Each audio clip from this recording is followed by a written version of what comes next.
Welcome back to this special edition of Tucker Carlson Tonight. Seattle City Council voted last night to slash the police department budget. As they were debating the proposal, two people were stabbed in separate attacks nearby. The city's already lost nearly 150 officers this year, and many of those resignations came after anti-government activists created their own autonomous nation in the Capitol Hill neighborhood.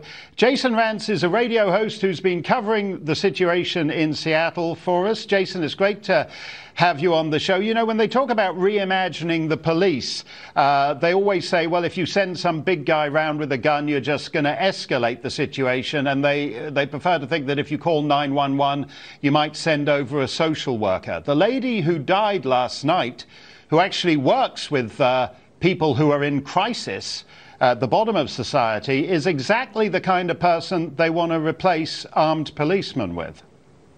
Yeah, it was a caseworker who was working with someone who was formerly homeless, living in this apartment complex of people who used to be living out on the streets. Apparently, he was dealing with some kind of mental issue.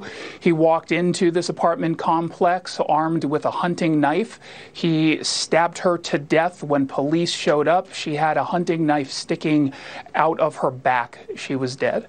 And this was happening as this council was debating how much more they were going to cut the Seattle Police Department's budget for 2021. So they finally settled on 18%. This at a time where we have the lowest number of deployable police officers in the city of Seattle since 1990. We have seen, as a result, a surge in crimes, and not just low-level petty crimes, which is on the increase, but we're talking about homicides. We're talking about stabbings. One of the stabbings the other day was just some guy walking in downtown Seattle gets stabbed in the neck. Now, thankfully, he's going to be okay, but that guy who stabbed him in the neck, a prolific offender.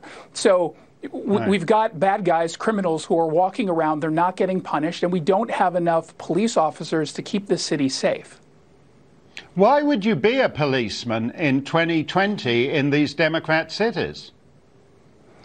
I don't know why you would want to be a cop here, and that's part of the issue. I mean, right now, the Seattle Police Department is sitting on about 100 applications for officers to go into nearby agencies. So they're going into Bellevue. They're going out into Pierce County and the city of Everett because they don't want to work here, where it's become a sport to attack police officers, not just the activists on the street, but the council members who are in positions of power routinely go after these police officers. It's not it's untenable to be a police officer in the city of Seattle right now, and things need to change. Yeah.